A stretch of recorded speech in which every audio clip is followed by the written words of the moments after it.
Good afternoon, everybody, and welcome to today's event. It's great to have so many people with us, and I appreciate you giving up some of your valuable time.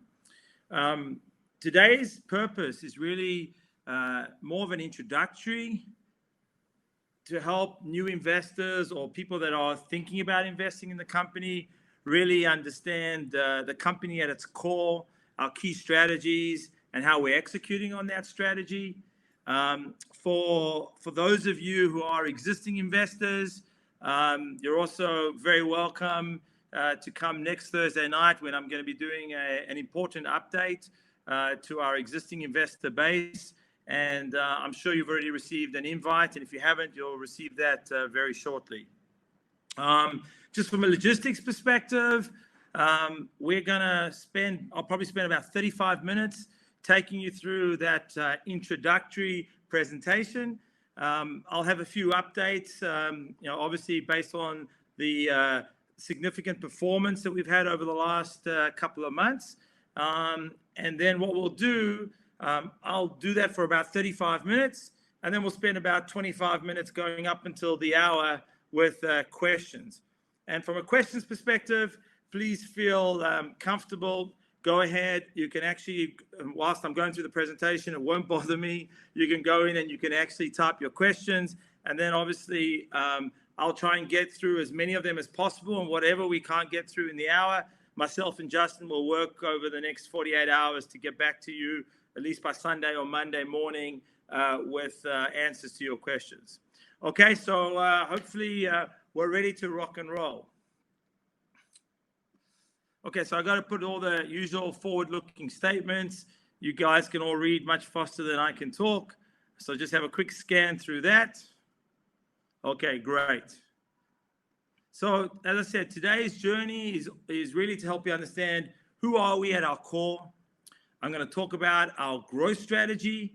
And then really, I want to share with you the tremendous progress that we're making on how we're executing and delivering on this growth strategy every single day. So first, who are we? What is Bioharvest Sciences all about? Well, ladies and gentlemen, we are farmers. You're probably thinking, farmers? What are you talking about, Ilan? Well, we're not just regular farmers. We are what we like to call new age farmers. We are, in fact, bio farmers. And we don't farm in greenhouses or farms. We farm every single day in what we call bioreactors. And what do? At our core, we grow your wellness. And we do this without ever having to grow the plants through our process. And what we do is we grow plant cells. And these plant cells are containing critical active ingredients which we as humans need to survive in critical ingredients as antioxidants, polyphenols, cannabinoids, and pharmaceuticals. And we do this with our patented biofarming technology that we've actually spent 10 years developing and over $40 million of investment. The technology is patented across all critical jurisdictions, geographical jurisdictions, and in addition to the patented biofarming technology, there's also a significant amount of know-how that goes with the overall technology. Because at the end of the day, when we look at our technology, it's anchored in nature. Because nature is always the perfect source. But unfortunately today, we have a lot of challenges with nature. It's inefficient, it's inconsistent, it's costly, and in many respects, it's becoming a contaminated factory of wellness. We're dealing with chemicals, we're dealing with pesticides, we're dealing with the challenges of natural catastrophes, droughts, flood. It's extremely difficult in order to ensure that we're optimizing and leveraging nature in the right way. But what we've been able to do is that we've been able to produce plant cells with the active ingredients that are identical, absolutely fingerprint consistency, identical to those that were originally sourced from the parent plant and have clinically proven health benefits. We're able to do this at massive industrial scale with fingerprint consistency, and our biofarming technology allows us to concentrate these active ingredients at much higher concentration levels versus what was originally found actually in the plant itself. And importantly, we're able to also maintain the natural structure of this active ingredient so that we optimize the actual water solubility, the solubility of the active ingredient, and the bioavailability, i.e. the ability of the actual active ingredient to work inside our blood plasma. And as a result, we're able to maximize the efficacy that is derived from these active ingredients. And with our unique biofarming technology, we're able to do all of this, but also ensure that we have no contaminants, no heavy metals. We are non-GMO. And we're also able to ensure that the elements that the humans do not want, such as sugar, calories, or in the case of our Vineyard product, coming from red grapes, alcohol, we're able to ensure we're able to take all of these elements out of our products. So we have no sugar and no calories. And importantly, from an environmental sustainability perspective, there are unparalleled advantages for the environment. For example, one bioreactor, which can probably very easily sit in the area of your TV room, is able to produce roughly the same amount of active ingredient that one would need to use 10,000 square meters of land to produce. So there are significant environmental positive elements regarding our technology, which is really important for us from an overall values perspective. Our process requires the plant only once to create the cells. And once we created our cells, we're able to actually build a cell bank that each time we produce in our bioreactors, we go back to the cell bank as we start each overall manufacturing run. This obviously ensures that fingerprint consistency, which is so important. So we like to call ourselves, at the end of the day, the plant cell growth company. And our vision is to be the leaders of biotech as it relates to the plant kingdom. So let's talk about now the addressable market. This technology that we have, our biofarming technology, gives us significant application across multiple verticals: nutraceuticals, cannabinoids, proteins, flavors and fragrances, and cosmeceuticals. An addressable market of over $500 billion. Right now, today, we're very much focused on executing our growth strategy in the Superfruit nutraceuticals vertical, and we're busy now working on the scale up of our cannabis vertical for overall launch in the marketplace in the first half of 2022. So let's first talk about the Superfruit vertical. Our first product in the Superfruit vertical is Vineyard. And Vineyard is made of red grape cells and is based on the overall French paradox. What's unique about Vineyard is that it actually contains superpowered piceid resveratrol. The superpowered piceid resveratrol is from the skin of the red grape, and it is also combined with a critical matrix of polyphenols, including quercetin, catechin, tannins, and anthocyanins. The French paradox talks about the fact that the French people, who have a very, very fatty diet, high in lipids, high in fats, high in butter, high in overall meats, but they have overall very, very good heart health. When the scientists went and tried to understand what was driving this phenomena, they realized it was from the overall moderate consumption of red wine. This is 2 to 3 glasses of red wine every single day, not 4 glasses because it has too many calories and too much alcohol, and also not 1 glass because 1 glass doesn't have all the polyphenols. And when they went back and they understood exactly what was it inside the red wine, they realized it was the piceid resveratrol that comes from the actual skin of the red grape, plus the complex of the other critical polyphenols. So for us, with our Vineyard, inside every single capsule of Vineyard, and I'll share with you here one of our capsules, each capsule contains the same amount of resveratrol as one entire bottle of red wine, but importantly, it has no sugar, no calories, and 0% alcohol. When we step back and we understand what the power of Vineyard is, it's important to realize that Bioharvest as a company is not just anchored with this unique biofarming technology, but we're also, as a company, maniacally focused on our science and ensuring that we're able to really understand the efficacy of our products.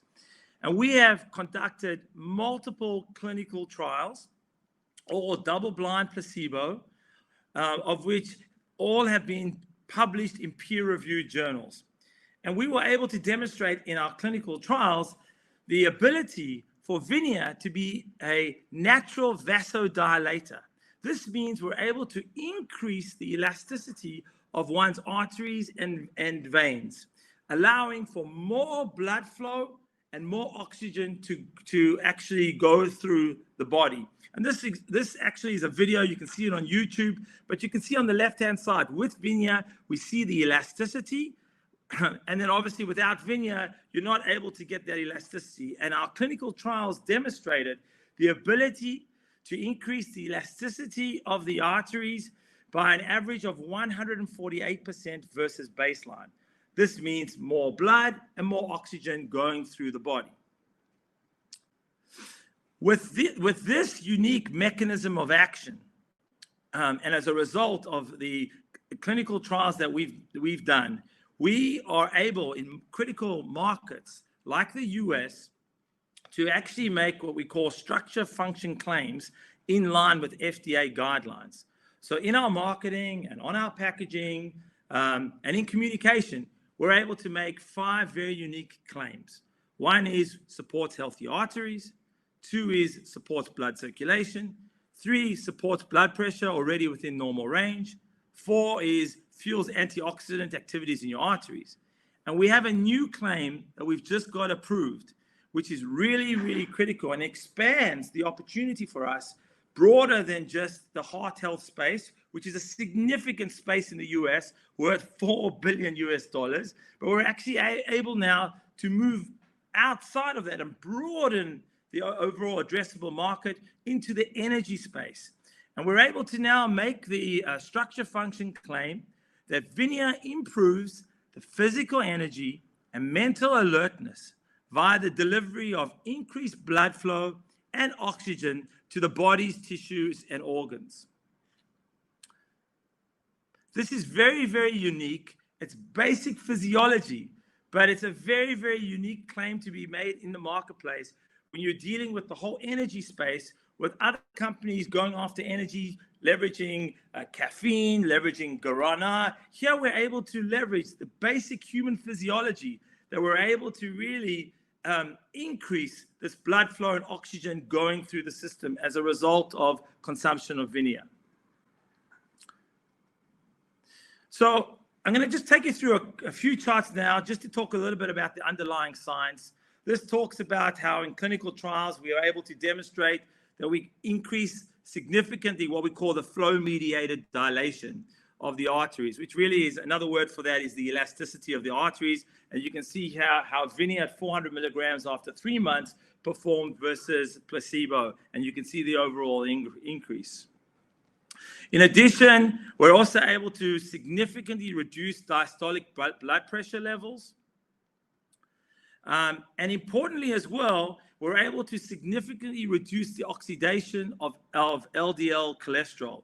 LDL cholesterol, when it oxidizes, it forms plaque inside your arteries, and that's an early sign of heart disease. So Vineyard, in our clinical trials, we were able to demonstrate the ability to actually reduce those levels of oxidation. And then we've done a major clinical in the area of type 2 diabetes, where we were able to demonstrate that Vineyard is able to significantly reduce hemoglobin 1AC levels and also increase overall insulin sensitivity. Now, when we ask ourselves, how does this amazing capsule with pea seed resveratrol from red grape skin, together with a matrix of polyphenols, how are we able to achieve this? So there's a few things I wanted to share with you today, which I think are important and are going to be important parts of our launch in the US. The first thing is we are the only company in the world today, through our biofarming technology, that can actually produce pea seed resveratrol from red grape skin at the concentration levels that make it industrially and commercially feasible. And this is a critical secret of our success, of what drives our overall efficacy and the impact that Vineyard has on consumers' overall health and wellness. Now, what's unique about pea seed resveratrol is that it has a unique glucoside element to it. You can see on the left-hand side here. And this is very, very different to what we call isolated trans resveratrol, where literally every other product in the marketplace today comes from isolated resveratrol. We call it naked resveratrol because it doesn't contain that critical glucoside element. And this is sourced from Polygonum, which is a Japanese knotweed. Our pea seed resveratrol is sourced uniquely from the red grape skin. And what's so unique about our pea seed resveratrol from the red grape skin is it's 25 times more water soluble versus the naked resveratrol coming from Polygonum. This is so important as consumers become more and more discerning about the importance of efficacy in the dietary supplements that they are purchasing. The first question consumers should be asking is this dietary supplement water soluble? Well, the beauty of Vineyard is our water solubility, i.e. the ability of the actual compound to be solubilized in the stomach is significant. And that's a critical advantage of Vineyard versus competition. Now, as a result of this solubility and the ability to actually go into the intestinal tract in the stomach, we also have very, very good bioavailability. And this is how the product goes into the blood plasma and its effect on the body. What's unique about Vineyard is that Vineyard, after 20 minutes, is able to penetrate into the blood plasma. As you can see from this diagram, we have after 1 hour a peak, and again after 5 hours we have a second peak, and then it has a long-lasting effect for more than 12 hours. If you compare it to naked resveratrol, which is the rest of the market, because we are the only player in the market that is producing pea seed resveratrol from red grape skin, they have a peak at 1 hour and then drops to 0. So again, significant advantage in the solubility, significant and superior in the bioavailability. And as a result of that, we're able to demonstrate the efficacy that we see in all our clinical trials. And therefore, we have the ability to make structure function claims in line with the local requirements in the US. So hopefully that understands, it really helps people dimensionalize what's so unique about Vineyard and how this is leveraged from our biofarming technology. Now, the size of the prize for us is huge in the nutraceutical ingredient space, as well as in the dietary supplement space, as it relates to Vineyard and our pipeline. And this has really been driven by major population trends that are in our favor. We all understand the world is aging. We also understand that cardiovascular health is so important. This is one factor that I guess in the last 12 months with the onset of COVID, people are realizing the importance of not making sure that you are not in any way compromised from a cardiovascular perspective. And therefore, they are being more and more proactive as it relates to their overall heart health is concerned. When we look at the size of the market from an ingredient perspective, nutraceutical ingredient perspective, this in itself is a huge market, roughly $150 billion market, growing at 7%. Focusing on food and beverages, you have roughly about $100 billion. And the market across the world is significant in North America and Europe. And our focus is USA, which we are focusing on in 2021 this year with the launch in April. And then we will move very quickly in 2022 to Canada and key European markets, followed by Japan and Australia. There's significant opportunities for us in the B2B space, focusing on providing Vineyard as an actual ingredient for major companies to utilize to improve their overall health and wellness credentials.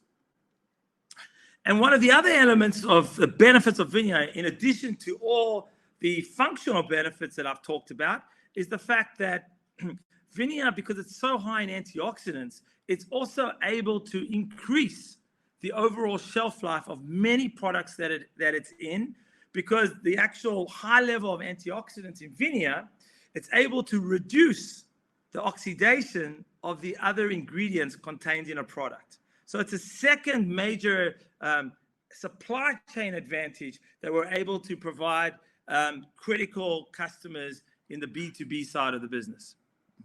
From a B2C perspective, we're going after the dietary supplement space, where already we've seen significant success in Israel.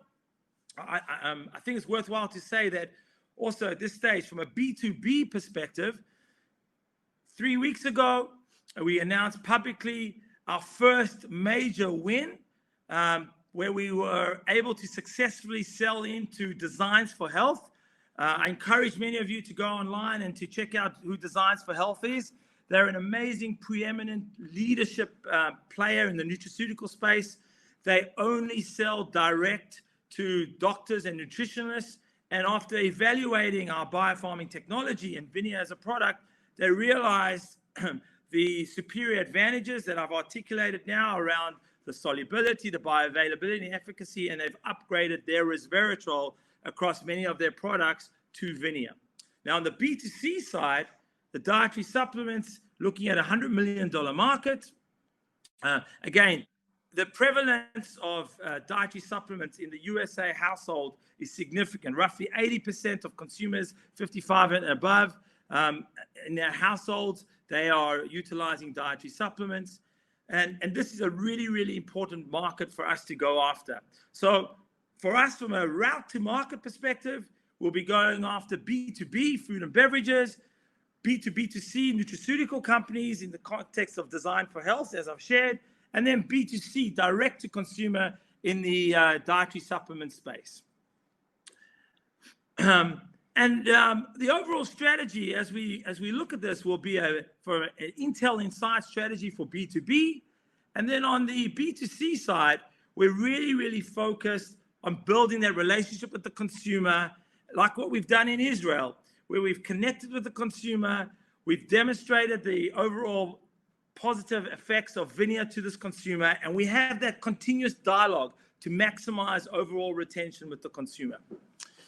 When I came into the role 7 months ago, I realized that one of the important opportunities for us to unlock was on the manufacturing side.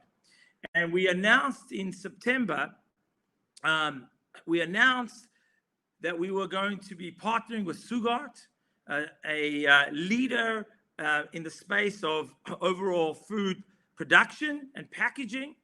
And we announced that we were going to be setting up a new facility that would allow us to expand our capacity from 2 tons to more than 20 tons. This also has reduced our overall manufacturing costs significantly, allowing us to play effectively B2B as far as bringing significant volume.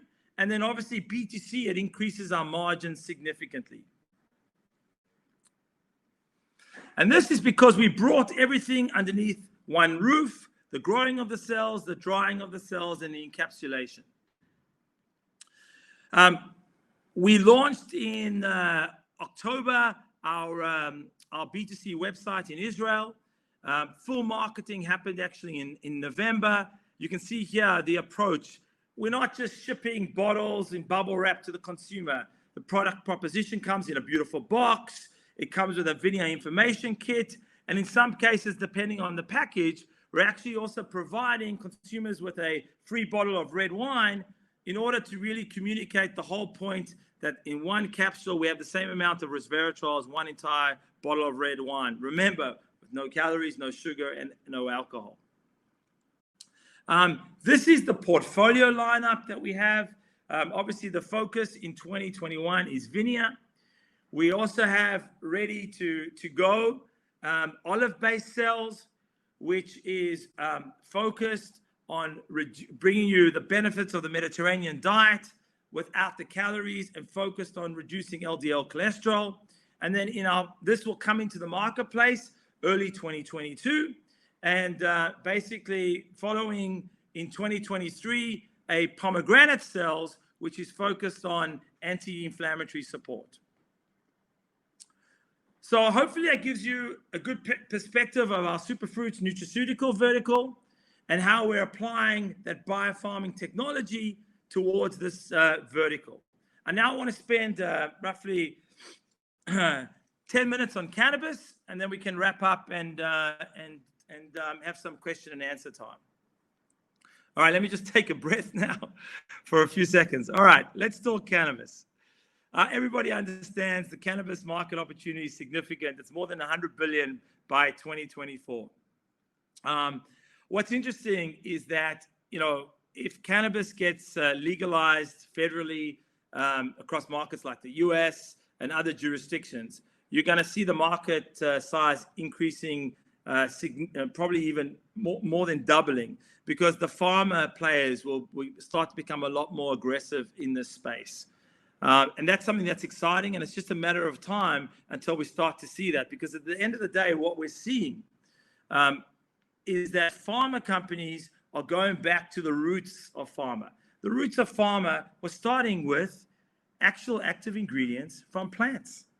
And pharma companies are realizing, in order to address a lot of the medical challenges we have today, they've got to go back to new species, new plants that are undiscovered, and discover the benefits of some of the active ingredients contained in these plants. And this is where our technology is so powerful, because we have the ability of being able to take those active ingredients, concentrate them, and grow them at industrial scale.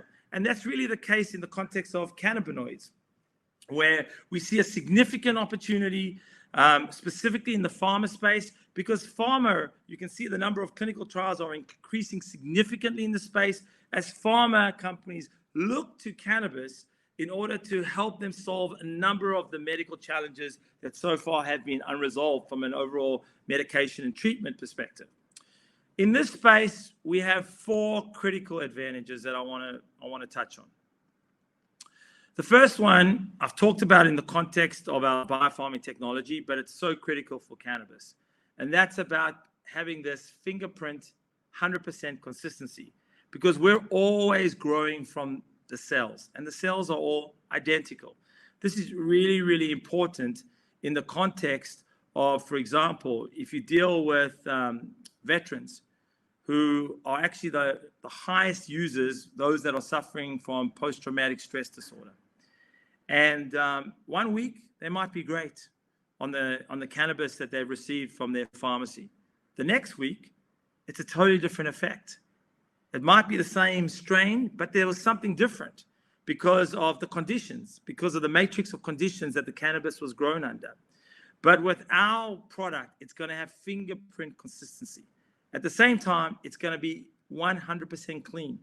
The challenges that you deal with today, as far as cannabis dealing with pesticides, impact of pesticides, impact of fertilizers, the overall impact of mold, it has a significant impact on the overall concentration as well of the cannabinoids. We will have 100% clean cannabis. The next factor is around the complex of cannabinoids. We all know that unlike biosynthesis, which is focusing on one specific cannabinoid, the critical success from an overall impact and efficacy perspective is driven by multiple cannabinoids working together also with flavonoids and terpenes, creating what we call a full spectrum effect. And this is when you really start to get the efficacy. And our technology allows us to deliver this in the context of cannabinoids. And then importantly, from an investor perspective, and I think this is also pertinent for what I've shared with you on Superfruit nutraceuticals, we have a serious cost advantage. And we have a serious cost advantage is the beauty of our biofarming technology is that the cost of capital is significantly lower than conventional farming and then greenhouse farming, indoor or outdoor. And these factors give us a very, very important advantage. It allows us to bring a grade of cannabis to the market that the market has not seen before at a cost advantage that is able to ensure that we can really drive shareholder value. I've talked a lot about the consistency. I talked about the cleanliness. And I think from an overall targeting perspective, as I said, pharma is very important for us. We see a significant future in the area of pharma as well as medicinal. As a result of our success that we're having from direct to consumer, we also see significant opportunity in taking our own brands, hemp-based CBD brands in the dietary supplement space directly to the consumer.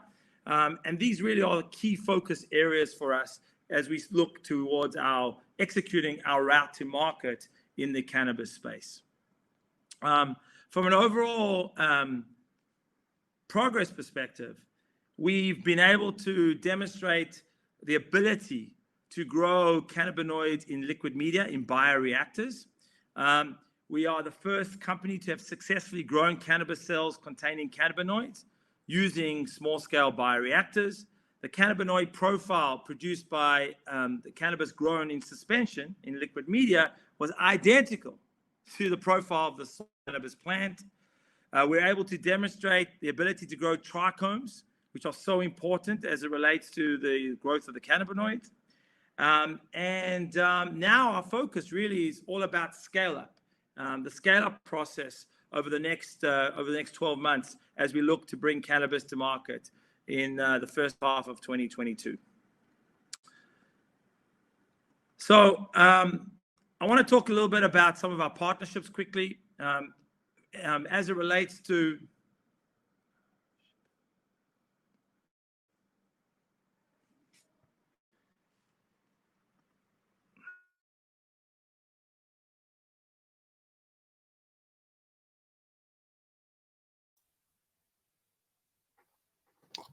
Hey everybody. Sorry, it looks like Ilan might be having some connection issues. Just hold on for a second. He'll log right back in. And please keep the questions coming. We're going to have lots of time to answer questions here in a sec.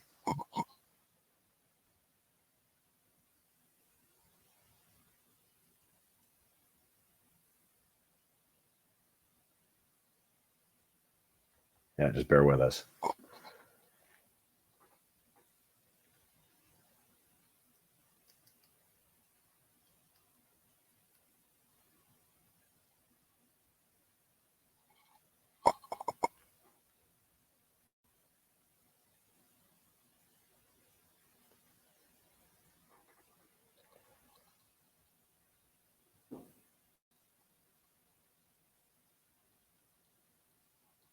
Yeah.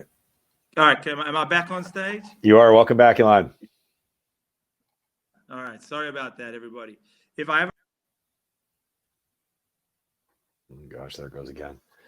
Everybody keep in mind, too, as soon as the presentation's over, you'll be sent a recording of it. And then Elon's email is elon@bioharvest.com. My email is justin@bioharvest.com. And by all means, if you think of questions after the fact, please send them through and we'll definitely get back to you.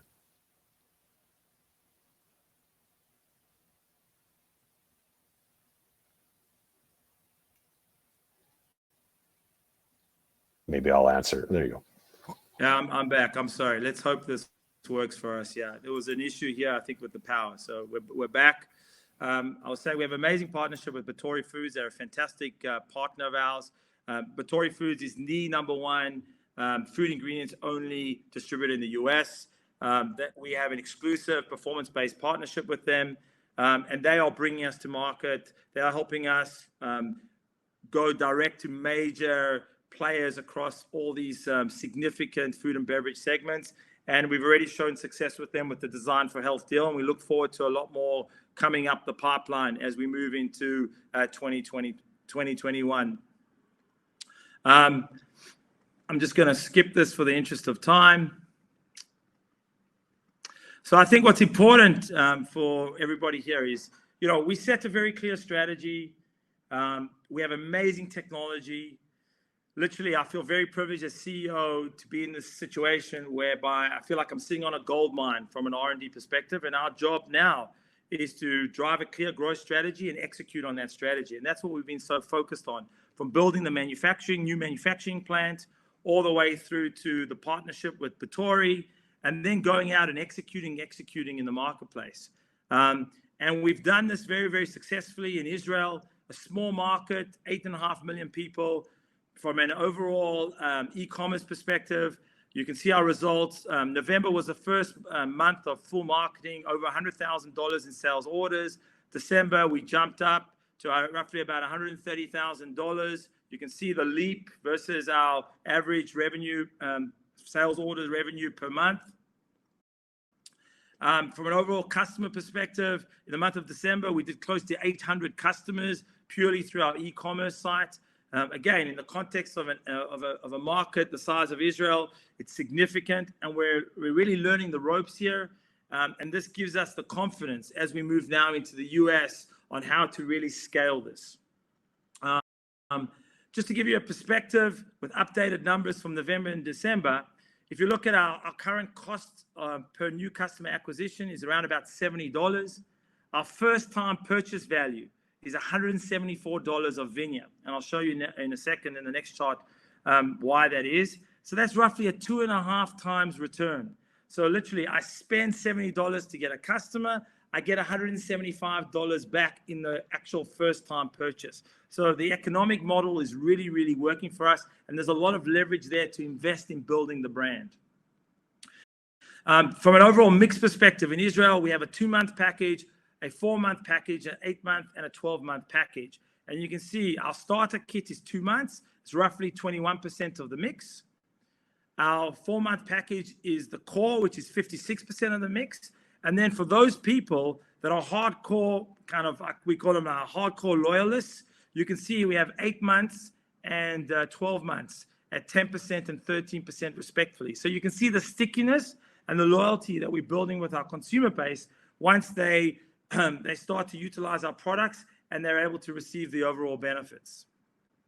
So a couple of key messages, ladies and gentlemen, to finish up. From a financial perspective, 2021 revenue, right now we're still staying within our initial projection of $2.5 to $3.5 million. We did increase already Israel from 700,000 to 1.4 million sales orders. After the first few months of our US launch in April and May, from a B2C perspective, we will look to revise our guidance from a US perspective. Significant investment will be putting behind both B2B and B2C around marketing and distribution. And despite all of this, our Superfruit business vertical is anticipated to be cash positive in 2021. And then from a cannabis perspective in 2021, there's still important R&D that we need to execute as part of a scale up. we will look to lose roughly $3 million, but moving into 2022, we believe the entire business is expected to be cash positive. So important financial guidance that we're very, very focused on executing on.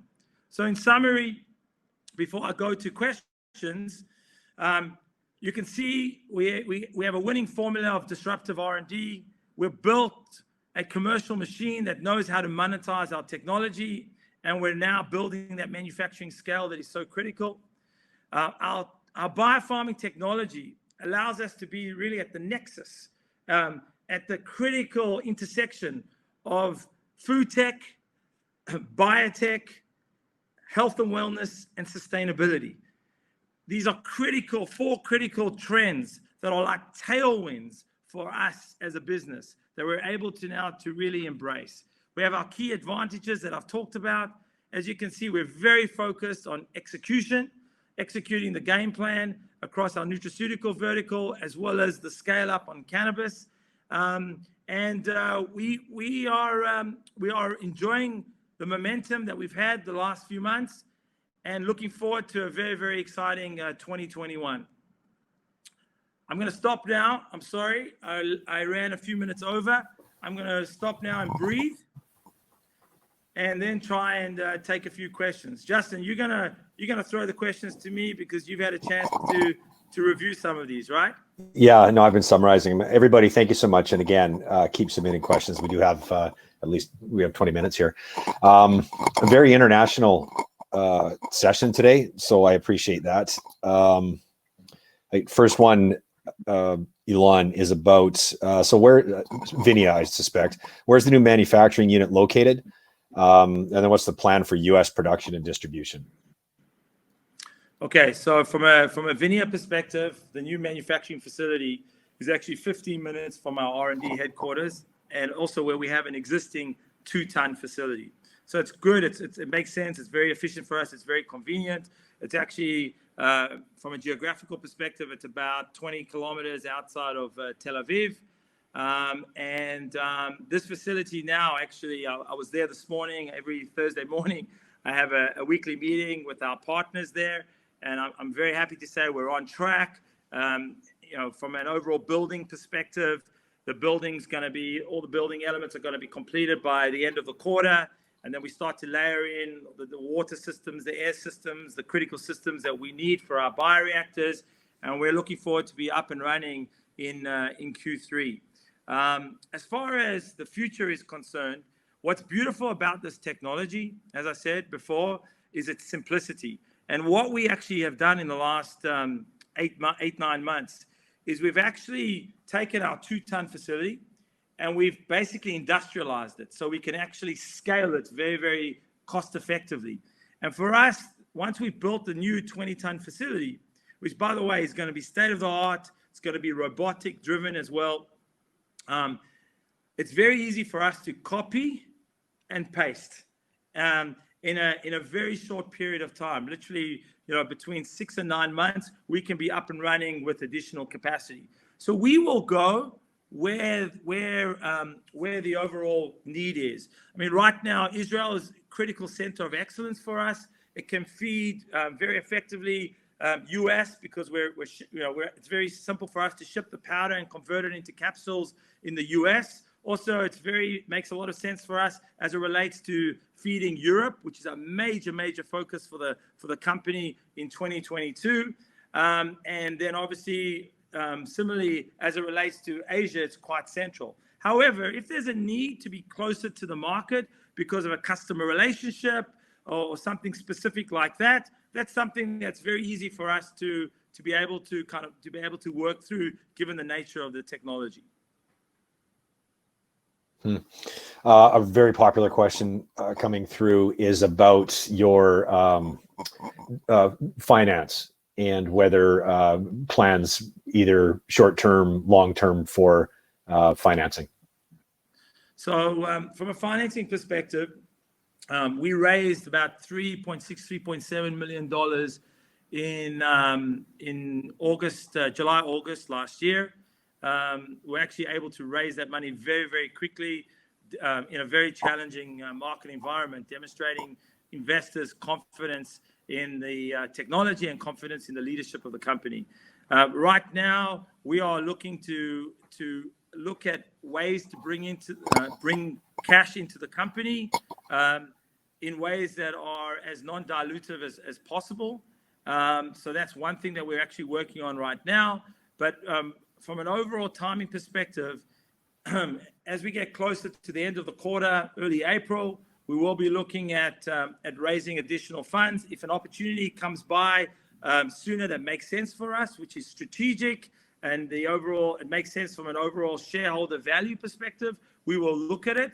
But basically, the big focus is going to be as we look into starting the process pretty much now and landing an additional set of funding for the business by the end of the quarter. I just want to say I feel very confident about this round of funding that's coming up. We've been able to demonstrate significant credibility with our existing shareholders as well, and building that trust. We've started to earn some stripes as far as our ability to execute on the growth plan. They've seen the stellar results that have come out of Israel. They've seen us execute the B2B strategy already in the US with Designs for Health. So we're already starting to see significant interest at existing shareholder level as it relates to that next round, which is very, very encouraging. Okay. 2 quick questions on operations, and then I'll do a couple of the cannabis ones. Are there any plans to license the technology?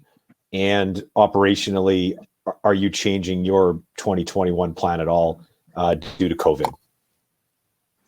Okay, so let me first talk about the licensing question. So right now there are no plans from a licensing perspective. Right now today we have our Superfruits vertical where the opportunity is just so significant. We have simplified the technology. We know how to scale the manufacturing, and we want to capture as much of that value creation from a value chain perspective as possible. Similarly, in the case of cannabis, we're going to disrupt the market from a cannabis perspective. That's something that we want to obviously leverage the ability to drive value out of. We are working on a third platform. That third platform, people may have heard me speak conceptually about a process that we're going through in order to find the right vertical for us to start applying our technology towards over the next 12 to 18 months, a platform which has the greatest ability to drive the highest leverage from a human utility value perspective. And in that context, no doubt will increase shareholder value. But, we believe we have the technology and the capability and resources to be able to handle these, at least the 2 verticals we have today, plus 1 more vertical. And ultimately, at this stage, we feel that the opportunity to capture a sizable addressable market, significant margins, is something that we want to maintain within our existing company structure from a shareholder value creation perspective. So right now, honestly, licensing is not something that's on the agenda. I'm not saying it's not something we may not think about in the future, but definitely not something that we're focused and looking to do, because we really understand the value of what we have and we want to monetize that value ourselves. And by licensing it, you're not able to monetize it to the full extent. Justin, the second question you had there? Whether or not COVID's affecting your 2021 plan.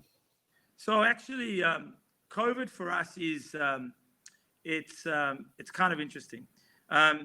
In some respects, COVID has really woken up the world from a health and wellness perspective. I think all of us, have been dealing with COVID in some shape or form. Me personally, 2 weeks ago, I had 2 kids that were positive. Thank God they didn't have any symptoms. But still, as parents, you're dealing with it. It's complex. But I saw, not just myself, but within the community, how it changes people's thinking from a health and wellness perspective. It changes people's thinking. They don't want to in any way be in a space of being challenged from being compromised as a result of cardiovascular challenges, asthma challenges, et cetera, et cetera. So as a result, you're seeing consumers caring more and more about their health and wellness. And that's had a positive tailwind effect for dietary supplements, specifically those dietary supplements that are playing in the heart health space, and one could argue as well in the immunity space. That's on a positive side. I see it as a significant tailwind, and we see that already driving our business here in Israel right now. From an operational perspective, we've worked really, really hard to ensure that the impact of COVID is minimal and that we're managing the risk as much as possible. So, for example, how we work, we've changed a little bit how we work. Our scientists are now working in capsules. We're very, very careful. We split our scientists, so they're not all working in the same area, in the same locations at the same time. We run different shifts. We have them actually working out of slightly different lab areas, so that, you know, if we have a situation where one person has to go into their 14 days or 10 days quarantine, or God forbid actually gets COVID, we're able to minimize the effect on the business. So this is something that we think about every single day. We're all dealing with that, and we're very, very disciplined about this. And as a result, fortunately, so far, operationally, we haven't had any major impact as a result of COVID, but it's something that we're working on all the time to ensure that we're devising the right strategies to minimize. Even on supply chain, making sure we're bringing in more ingredients than what we would normally bring in, because, you know, factories could get shut down. So these are all elements that we're driving from a business continuity and risk management perspective all the time. So hopefully that answers your question. That's good. I'm smiling because Brad asked a question I know you're going to love to answer. First, though, on the cannabis side, if cannabis is legalized federally, is that going to change your 2021 cannabis vertical strategy? It won't necessarily change our 2021 strategy, because at the end of the day, our focus for 2021 is around driving the commercialization, what we need to do to kind of drive the scale up and commercialization. So it's still very much R&D based. It will start to change to some extent, potentially the strategic partnerships that we pursue more aggressively. We're now basically in an interesting situation where it's like a game of chess. We know what we have as it relates to the unique quality of cannabis we're going to be bringing to the market. And we're now, as we think through our route to market and the best ways to derive value from the technology, it's carefully planning the right partnerships, the right route to markets. And if the federal federal approval happens, that may change some of the strategic moves that we make in certain areas and make us prioritize specific parts of the overall cannabis strategy that we have. Yeah. So it's something that we're looking at. It's always, you know, front of mind, what happens if, and this is a scenario that we are looking at. But at the end of the day, you know, we've got to plan for multiple scenarios. Mm-hmm. Okay, and multiple questions around just high level. Maybe speak of the difference between biofarming and extraction. Speaking to cannabis. In the context, you mean from a biofarming? Yeah, but like I guess like the end result of the cannabis that we'll be producing versus what's created via extraction. From a biosynthesis perspective? Or well, yeah, extraction is what's being asked, but I think yes, exactly. Well, it's different. If it's biosynthesis versus I can talk both if you want. Well, there's just several. Yeah, go ahead. Maybe just speak to like the structure of the cannabis that we're going to be producing. I think what's very important about this, if you look at our biofarming technology, the point I made there about the fingerprint consistency, this is very, very unique. And it's unique for major food and beverage companies that want to get into hemp-based CBD. It's like critical for the pharma companies and medicinal cannabis. So I think this is something that we will really have a unique advantage over versus regular, you know, extracted cannabis, even with all the things that the cannabis companies are trying to do today to try and manage consistency. you're never going to get the same consistency that we can get with our overall biofarming technology and the cell structure. The other element is around the cleanliness. It's unique. I mean, literally, we are not using any solvents. There's no pesticides. There's no fertilizers. We're growing this in a very much a clean environment. So as a result, the cleanliness is a critical factor, because there's no irradiation required of the cannabis, which can sometimes have an effect on the overall quality of the cannabis. So this is another important factor. I think the other key area is the ability to actually decide which combinations of cannabinoids we want to combine together, almost like a matrix, together with the flavonoids and the terpenes, allows us to really bring an overall matrix that's very unique and can be very much focused towards something very specific that the consumer wants. And again, we're able to do this consistently, and we're able to do this with a level of cleanliness and with concentration levels that we believe will be very important as far as the overall efficacy is concerned. The last thing I want to talk about is around cost of capital. And I know I've said it maybe 3 or 4 times during the presentation, but I can't emphasize this more. When you look at the footprint that we have for our factories, when you look at the cost of the equipment that we have, this is general capital equipment versus greenhouse, indoor, outdoor greenhouse, even conventional farming, right? We have advantages in the space, and it's very, very scalable for us.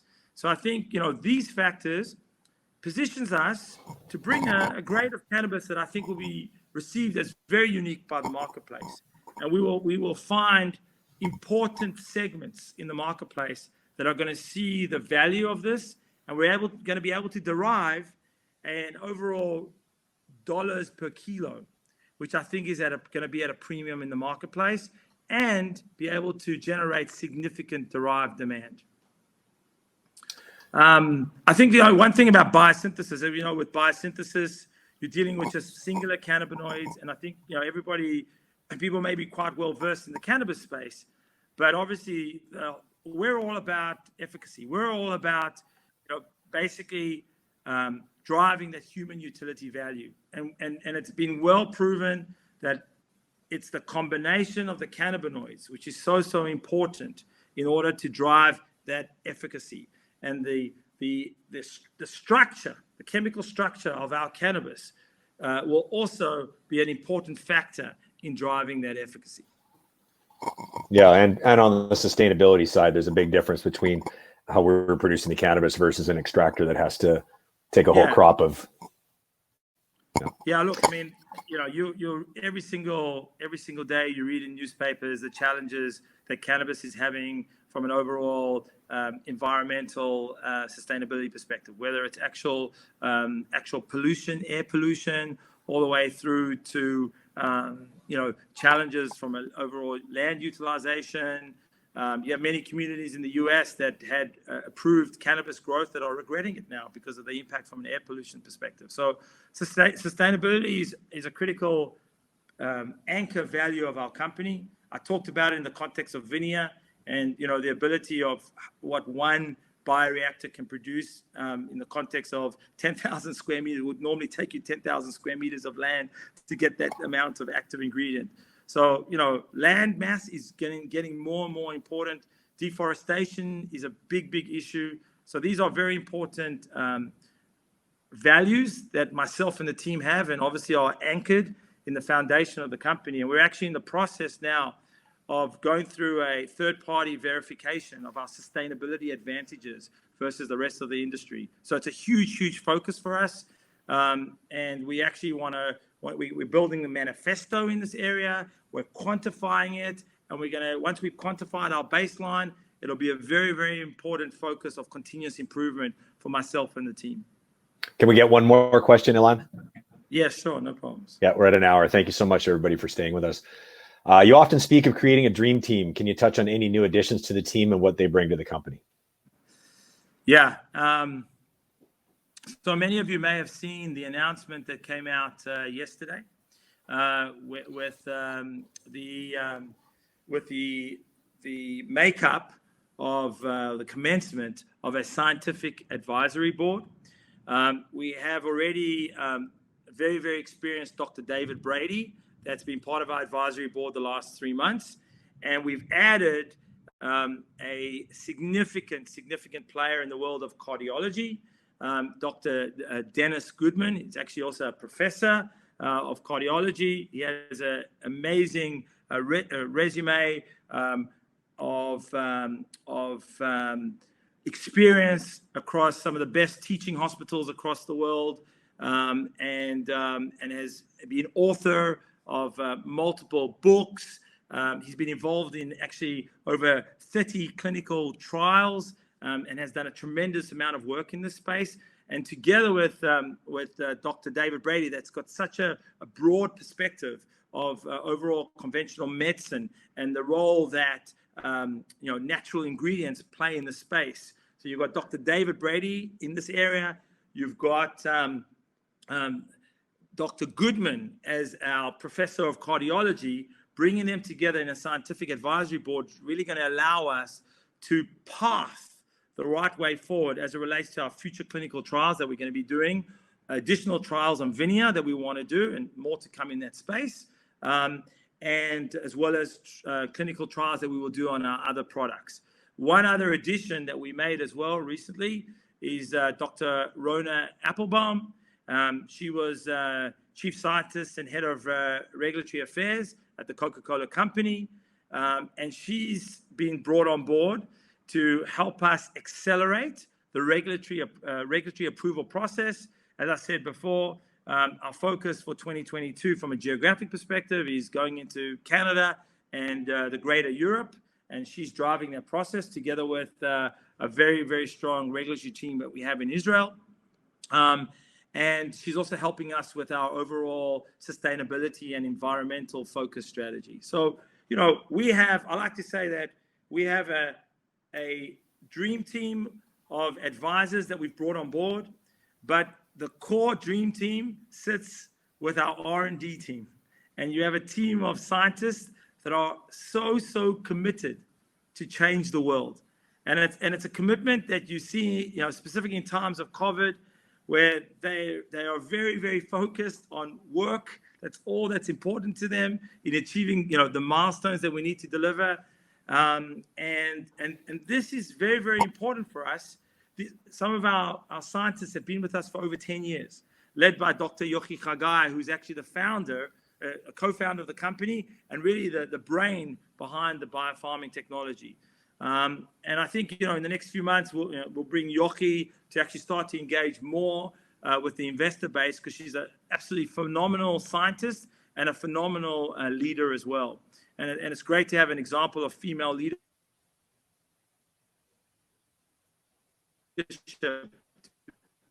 So hopefully, Justin gives you good context. Yeah, that's fantastic. That's an hour, Elon. Thank you so much.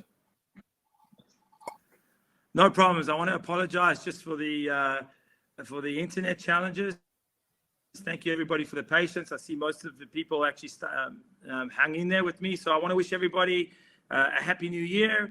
I wish you all good health and happiness to you and your families. And if there's any questions that we haven't answered, we'll make sure that we answer those by first thing Monday morning. Yeah. Justin, you wanted to say one last thing? I was just going to say, and everybody keep in mind that there's a shareholder update next Thursday, same time. So please, you'll see the invitation for that. Thank you so much for joining us, and everybody, please stay safe. Thank you.